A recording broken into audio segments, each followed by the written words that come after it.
Hello everyone, welcome back to our channel midst of Asian dramas. तो episode का start होता है इस सवाल से कि जोआन के दिल में इतनी नफरत आखिर आई कहां से। इसका जवाब हमें एक पुराने फ्लैशबैक में दिखाया जाता है। कुछ साल पहले जब जोआन छोटी सी बच्ची थी, तब वो रोड पर खड़ी रो रो कर अपनी माँ वो यान से सिर्फ एक ही बात कह रही होती है, माँ प्लीज मत जाओ।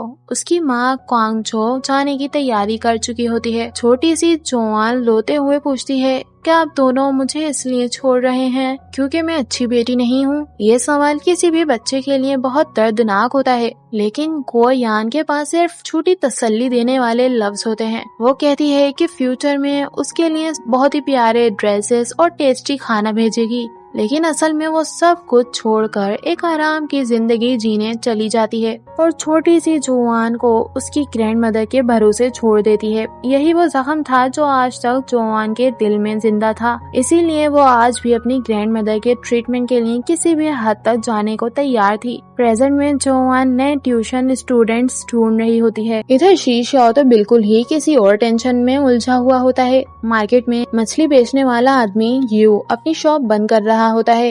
रीजन ये था कि उसके बगल वाले ग्रिल्ड फिश स्टॉल के धुएं से उसका बिजनेस बर्बाद हो रहा था। बेचारे गोल्ड फिश अब अकेले वहां पर अबेंडन कर दिए जाते, ये देखकर शीशियाओं को उन पर तरस आ जाता है।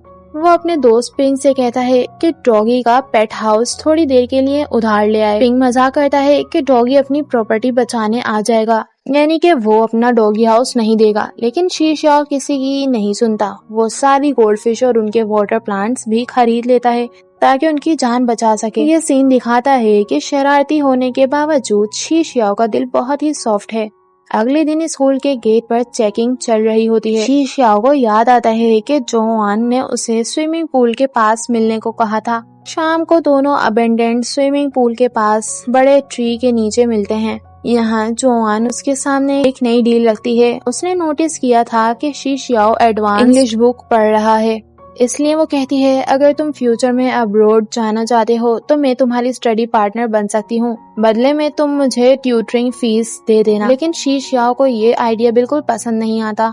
वो उसकी ऑफर सीधा रिजेक्ट कर देता है। उस रात जोआन चुपके से टीचर्स ऑफिस में घुस जाती है। वहाँ वो शीशियाओ की इमरजेंसी कॉन्टेक्ट फाइल ढूंढने लगती है और जब उसे फॉर्म मिलता है तो उसका दिल टूट जाता है, क्योंकि उसके फॉर्म में ऑफिशियली गार्डियन के नाम पर लिखा होता है च्यांगलिंग। अब जोआन को लगता है कि उसकी माँ ने उसे इसलिए छोड़ा था कि वो किसी अमीर फैमिली का हिस्सा बन सके। ये सच उसके अंदर सालों से दबा हुआ गुस्सा और भी भड़का देता है। वो अपने डेड फादर की याद के सामने खड़ी होकर आहिस्ता से कहती है, पापा मुझे माफ कर देना, लेकिन जो मैं करने जा रही हूँ उसके अलावा मेरे पास और कोई रास्ता नहीं। और यहीं से जोआन अपना रिवेंज प्लान शुरू कर देती है। वो स्कूल की इंग्लिश टीचर और वाइस होम रूम टीचर बनकर एक्टिंग करती है।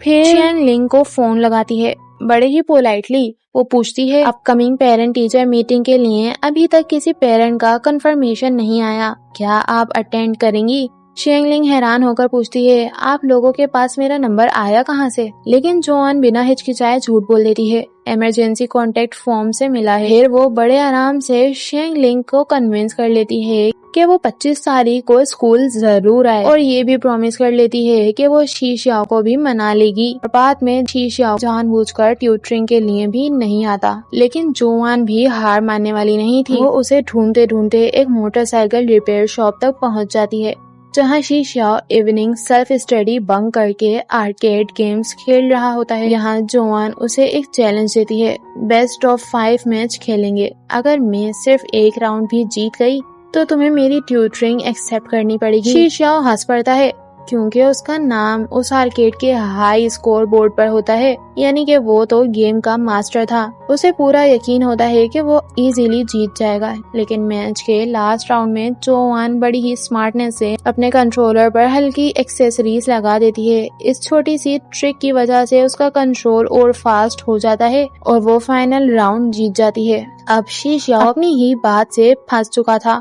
उसकी ईगो उसे प्रॉमिस तोड़ने की इजाजत तो नहीं देती, इसलिए मजबूरन वो जोआन की ट्यूटरिंग एक्सेप्ट कर लेता है। उधर घर पर ग्रैंडमा हुआंग नोटिस करती हैं कि जोआन कुछ दिनों से बहुत ही स्ट्रेस में रहती है। उन्होंने उसे पुरानी फोटोज देखते हुए और कोयान यानी कि अपनी माँ का नाम लेते हुए भी देख लिया था। जब वो पूछताछ करती हैं तो जोआन मुस्कुरा कर कहती है बस एक बुरा सपना था और कुछ नहीं। वो फौरन टॉपिक चेंज करती है, ग्रैंड मदर को मेडिसिन खिलाती है और उनका ख्याल रखती है। अब जब दोनों के बीच डील ऑफिशियली पक्की हो चुकी थी तो एक शाम जोआन अबेंडेंड स्विमिंग पूल के पास स्टडी गाइड्स और एक छोटा सा फैन लेकर शीशाओं का इंतजार करने लगती है और यहीं से इन दोनों की अजीब सी पार्टनरशिप की असली शुरुआत होने लगती है। शाम होते ही शीशाओ इस बार अपना प्रॉमिस निभाता है और इंटरेस्टिंग बात तो ये थी कि वो इस बार वॉक करके नहीं बल्कि पूरा भागते हुए ट्यूटरिंग के लिए पहुंचता है। जोआन ये देखकर समझ जाती है कि शायद पहली बार शीशाओ ने किसी चीज को सीरियसली लेना शुरू किया है। ट्यूटरिंग शुरू होती है और जोआन सबसे पहले उसके इंग्लिश पेपर को एनालाइज करती है। उसे पता चलता है कि शीशाओ की सबसे बड़ी वीकनेस रीडिंग कॉम्प्रहेंशन और क्लोज टेस्ट हैं।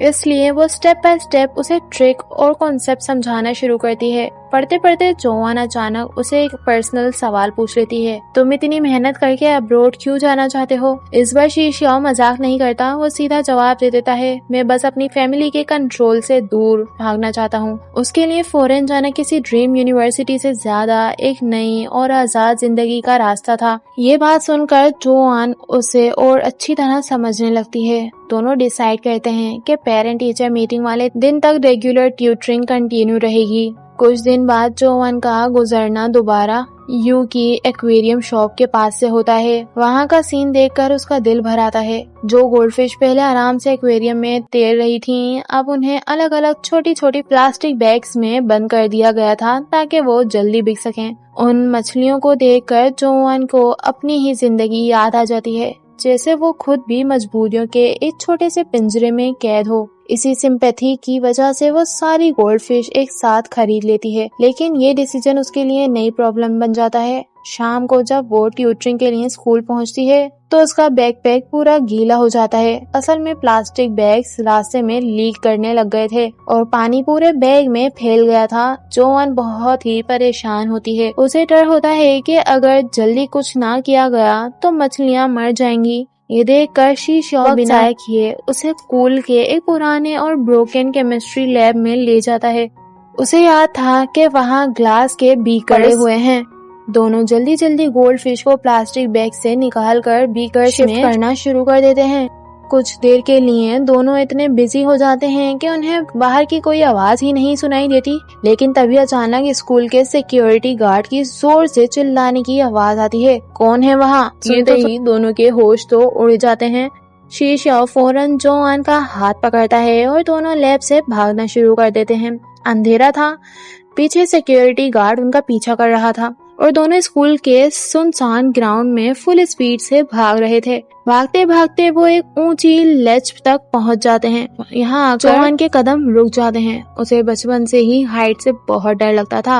वो नीचे देखकर बिल्कुल फ्रीज हो जाती है, लेकिन टाइम बहुत कम था। पीछे गार्ड भी करीब आ रहा था तो शीशाओ बिना एक सेकंड वेस्ट किए खुद नीचे जंप कर देता है। फिर नीचे खड़े होकर जोआन की तरफ देखते हुए कहता है, ट्रस्ट मी, जंप करो, मैं तुम्हें पकड़ लूंगा। जोआन कुछ पल के लिए उसकी आंखों में देखती रहती है। शायद पहली बार उसे किसी पर इतना भरोसा हुआ था। आखिर वो अपना सारा डर साइड पर रख कर छलांग लगा देती है और जैसे शीशाओ ने प्रॉमिस किया था वो उसे सेफली कैच कर लेता है। दोनों एक दूसरे को देखकर हल्का सा मुस्कुरा देते हैं, फिर बिना पीछे देखे वहां से भाग जाते हैं और बेचारा सिक्योरिटी गार्ड उन्हें पकड़ने की जगह सिर्फ गुस्से में देखता ही रह जाता है। यहीं से जोआन और शीशाओ के बीच भरोसा और कनेक्शन पहले से भी ज्यादा गहरा होने लगता है।